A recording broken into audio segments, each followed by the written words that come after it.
Bonjour à toutes et bonjour à tous. On arrive fin juillet et alors cette année, beaucoup de gens se posent la question, j'ai des tomates, elles ont bien poussé correctement, elles sont bien vertes d'ailleurs, j'ai des belles tomates vertes, mais elles ne mûrissent pas. Elles ne mûrissent pas et parallèlement à ça, j'ai des taches énormes qui se forment sur la peau de mes tomates. Qu'est-ce qui se passe? C'est de la nécrose, c'est du cul noir, qu'est-ce que c'est? Alors écoutez, rassurez-vous, on a tous le même problème. Pourquoi? Parce que là, on a vécu des températures extrêmement hautes, avec des températures basses également extrêmement hautes, c'est-à-dire sans vraiment différentiel. La tomate, l'idéal pour elle, c'est entre 20 et 25 degrés. Voilà. Et il faudra un différentiel pour bien faire entre le jour et la nuit, qui fait qu'il y a au moins 10 degrés d'écart. Là, on n'y est pas. Là, on n'y était pas pendant tout ce temps. Donc, elles ont poussé, elles ont verdi, elles sont là, mais elles ne mûrissent pas.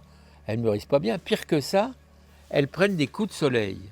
Ah oui, c'est pas de la nécrose, c'est des coups de soleil. Vous voyez, ça, c'est un coup de soleil. Vous voyez, donc on va regarder. Pourquoi? Alors, on va pas leur mettre de la crème solaire, hein, bien sûr. Mais quand il fait très chaud comme ça, il faudrait pouvoir les ombrer un peu. Alors, vous voyez, je vais décaloter là, vous voyez, que vous voyez bien. Voilà, mon coup de soleil, il est là. Je retire, voilà, je retire la peau brûlée, regardez en dessous, c'est nickel. Donc ici, je peux consommer cette tomate malgré sa brûlure là. Hein, vous voyez, j'en ai là, j'en ai aussi qui sont pas mal atteints. Coup de soleil, ce n'est que des coups de soleil tout ça. Donc vous voyez, hop, si on retire ça, alors il faut attendre qu'elle soit mûre quand même, hein, parce que parfois c'est difficile. Alors soit si c'est pour les cuire, bon, vous aurez moins de problèmes si elles ne sont pas tout à fait mûres. Soit c'est pour faire une préparation à l'ail pour mettre sur des toasts grillés, comme on prend à l'apéritif. Hein. Vous voyez, deux trucs. Alors c'est pas pour autant que la tomate est abîmée. Hein. Pour tirer la brûlure, regardez en dessous, il n'y a pas du tout de pourriture. Alors ça pourrait venir hein, si vous ne faites rien. Donc il faudrait éviter ça, quoi. Une fois qu'on a retiré tout ça, eh ben, on se retrouve avec une tomate qui est parfaitement comestible, elle n'est pas très esthétique, ça je vous l'accorde. Ici aussi, pareil, on retire la brûlure, là, hop, on nettoie bien la plaie qui est autour, hein, et après, ben, on va utiliser notre tomate comme on aurait fait avec les autres, soit en tomate, soit cuite, soit en toast, enfin bon, c'est à vous de voir. Hein. Mais vous voyez, donc c'est pas très grave. Ce qui est important, c'est qu'elles mûrissent, nos tomates. Là, la température semble baisser un petit peu, donc ça c'est une bonne chose. Si jamais ça devait se réintensifier, il faudrait peut-être penser à les protéger un peu, à les ombrer un petit peu, c'est-à-dire mettre un petit peu d'ombre, une toile ou quelque chose, pour faire en sorte que la tomate ne prenne pas des coups de soleil. Parce que si elle prend des coups de soleil, au début, c'est jamais qu'une brûlure, mais si on laisse faire, ça va se transformer en pourriture. Le seul conseil que je peux vous donner, c'est ça, c'est de veiller à ce que la température, mais vous allez voir, si la température est un petit peu plus faible la nuit et un peu moins chaude le jour, ce qui a l'air de se profiler en ce moment, eh bien vous allez avoir, moi je l'ai vu parce que j'ai récolté des tomates qui étaient rouges hier, j'ai dit bon il n'y a plus de rouge donc on va voir, et ce matin j'ai du rouge, hein. Donc elles vont assez vite après, hein. Une fois qu'elles retrouvent des conditions d'ambiance suffisantes, pourquoi? Il faut qu'elles se reposent la tomate, elle est comme l'être humain, si vous avez des températures trop chaudes jour et nuit, ou pas assez de différentiel, eh ben, vous souffrez de la chaleur. Alors tout le monde n'a pas la clim bien sûr pour la nuit, mais si vous avez la chance d'avoir une température qui est mieux équilibrée, vous n'aurez pas de souci pour avoir des tomates. Hein. Donc on va s'armer de patience maintenant, et on va voir nos tomates mûrir enfin comme on attendait, mais c'est vrai qu'on était un peu impatient de ça.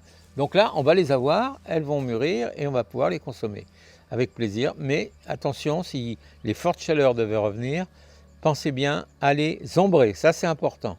Alors l'arrosage est également important, on n'arrose pas trop.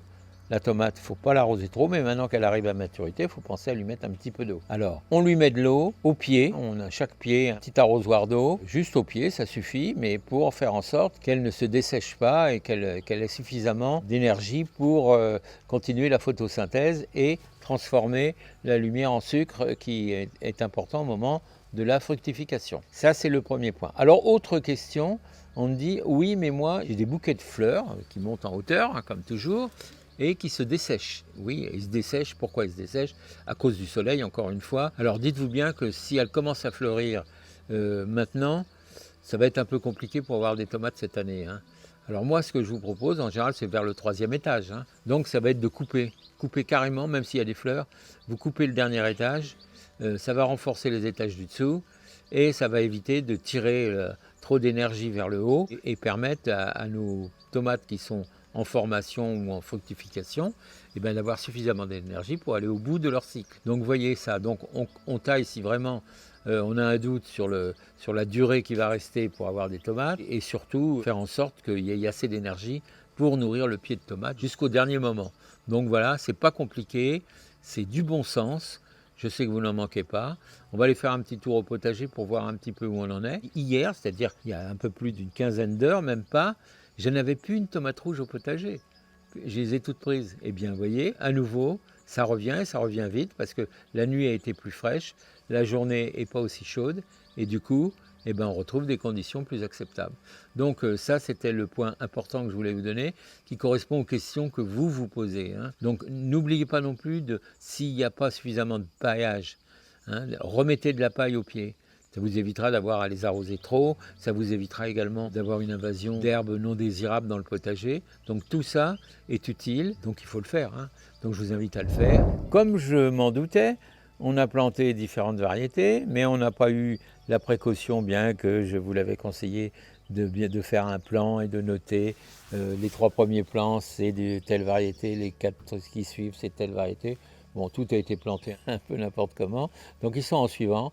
On se retrouve avec de la grosse tomate, de l'andine allongée, de la petite tomate cerise, de la tomate ananas, il y a un peu de tout, quoi.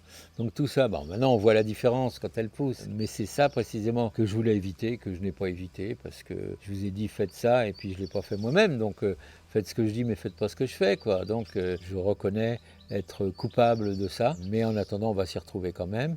Je ne pensais pas avoir une année non plus aussi perturbée par la température. Hein. Bon, bah, c'est le cas, c'est le cas. On s'adapte, parce qu'on n'a pas le choix.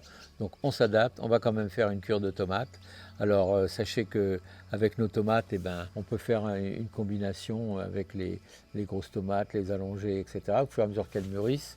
On peut se faire des salades de tomates superbes avec l'ail qu'on a récolté, avec le persil et le basilic que l'on a. On aura juste à intercaler juste quelques petites rondelles de mozzarella et on aura une entrée remarquable avec de l'huile d'olive et du vinaigre. Voilà, ça c'est un de mes plaisirs de l'été. J'espère que pour vous aussi, que vous le partagez. Voilà ce qu'on peut voir. Mais autre chose, ben oui, vous verrez qu'il y a des tomates, des rouges, des moins rouges, des crimées aussi. Ça, je les ai déjà mangées.